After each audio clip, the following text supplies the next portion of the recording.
Assalamualaikum warahmatullahi wabarakatuh. Saya Syakina Alami Kalamri dari kelas C kelompok 2 jurusan Ilmu Hukum semester 3 dengan NIM 1011420279.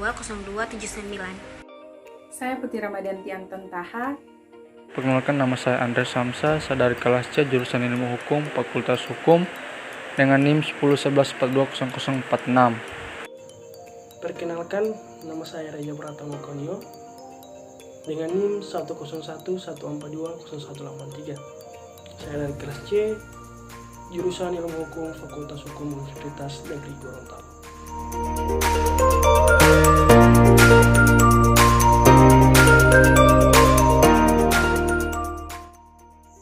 Jaminan dan hukum jaminan. Pengertian hukum jaminan. Hukum jaminan terdiri dari dua kata, yaitu hukum dan jaminan. Hukum menurut Sudikno Mertokusumo adalah keseluruhan kumpulan peraturan-peraturan atau kaedah-kaedah dalam suatu kehidupan bersama, keseluruhan peraturan tingkah laku yang berlaku dalam suatu kehidupan bersama yang dapat dipaksakan pelaksanaannya dengan suatu sanksi. Sedangkan jaminan adalah sesuatu yang diberikan kepada kreditur untuk menimbulkan keyakinan bahwa debitur akan memenuhi kewajiban yang dapat dinilai dengan uang yang timbul dari suatu perikatan. Asas-asas hukum jaminan yang pertama yaitu asas publicitet, yang kedua asas specialitet, yang ketiga asas tak dapat dibagi-bagi, yang keempat asas inbestelling, yang kelima asas horizontal. Kemudian yaitu subjek hukum jaminan.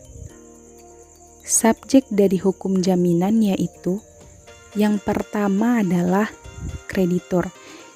Kreditur adalah pihak bank atau lembaga pembiayaan lainnya yang mempunyai piutang karena perjanjian atau undang-undang. Yang kedua yaitu debitur. Debitur adalah orang atau badan usaha yang memiliki hutang kepada bank atau lembaga pembiayaan lainnya karena perjanjian atau undang-undang. Fungsi jaminan. Fungsi jaminan salah satunya adalah memberikan keamanan terhadap suatu perjanjian hutang piutang yang disepakati bersama.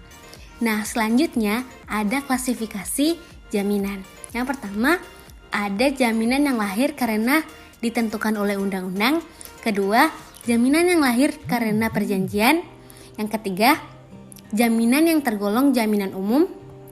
Yang keempat, jaminan yang tergolong jaminan khusus. Yang kelima, jaminan yang bersifat kebendaan. Yang keenam, jaminan yang bersifat perorangan. Yang ketujuh, jaminan atas benda bergerak. Yang kedelapan, jaminan atas benda tidak bergerak. Yang kesembilan, jaminan yang menguasai dan tanpa menguasai bendanya. Dan yang terakhir adalah jaminan kredit. Jaminan sebagai perjanjian asesoir dan akibat hukumnya. Pengertian perjanjian. Pengertian perjanjian telah diatur dalam pasal 1313 KUH Perdata yang menyebutkan bahwa perjanjian atau persetujuan adalah suatu perbuatan dengan mana satu orang atau lebih mengikatkan dirinya terhadap satu orang lain atau lebih. Syarat sahnya perjanjian. Agar suatu perjanjian dapat menjadi sah dan mengikat para pihak, perjanjian harus memenuhi syarat-syarat sebagaimana yang ditetapkan dalam pasal 1320 KUH Perdata, yaitu yang pertama, sepakat mereka yang mengikatkan dirinya. Sepakat mereka yang mengikatkan dirinya mempunyai arti bahwa para pihak yang membuat perjanjian telah sepakat atau saling menyetujui kehendak masing-masing yang dilahirkan oleh para pihak tanpa adanya paksaan dan kekeliruan. Yang kedua, cakap untuk membuat perikatan. Membuat suatu perjanjian adalah melakukan suatu hubungan hukum. Yang ketiga, syarat material atau menurut doktrin. A. Harta kekayaan yang dipisahkan dari kekayaan anggotanya. B. tujuan tertentu atau bisa ideal atau komersial. C. Punya hak atau kewajiban sendiri, dapat menuntut atau dituntut.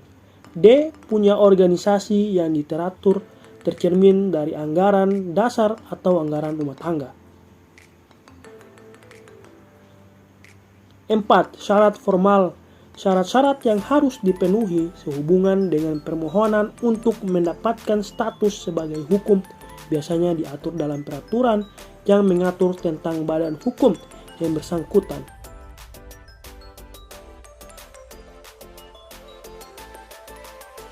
Unsur-unsur perjanjian. Bagian A. Pihak-pihak paling sedikit ada 2 orang. Bagian B. Persetujuan antara para pihak sebelum membuat suatu perjanjian atau dalam membuat suatu perjanjian.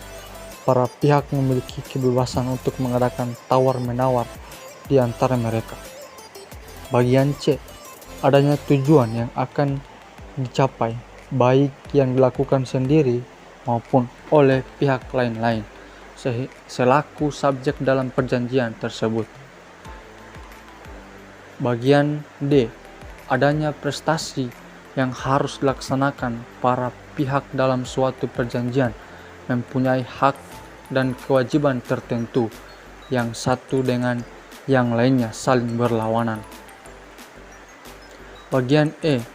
Ada bentuk tertentu suatu perjanjian dapat dibuat secara lisan maupun tertulis. Bagian F. Syarat-syarat tertentu dalam suatu perjanjian. Isinya harus ada syarat-syarat tertentu karena suatu perjanjian yang sah mengikat sebagai undang-undang bagi mereka yang membuatnya. Jenis-jenis perjanjian. Yang pertama, perjanjian timbal balik dan perjanjian sepihak. Yang kedua, perjanjian tanpa pamrih atau dengan cuma-cuma dan perjanjian dengan beban. Yang ketiga, perjanjian dominat dan perjanjian indominat. Yang keempat, perjanjian kebendaan dan perjanjian oligator. Yang kelima, perjanjian konsensual dan perjanjian real. Yang keenam, perjanjian formil, jenis-jenis perjanjian. Yang ketujuh, perjanjian campuran atau kontrausi generis. Yang kedelapan, perjanjian penanggungan atau broads. Yang kesembilan, perjanjian standar atau baku.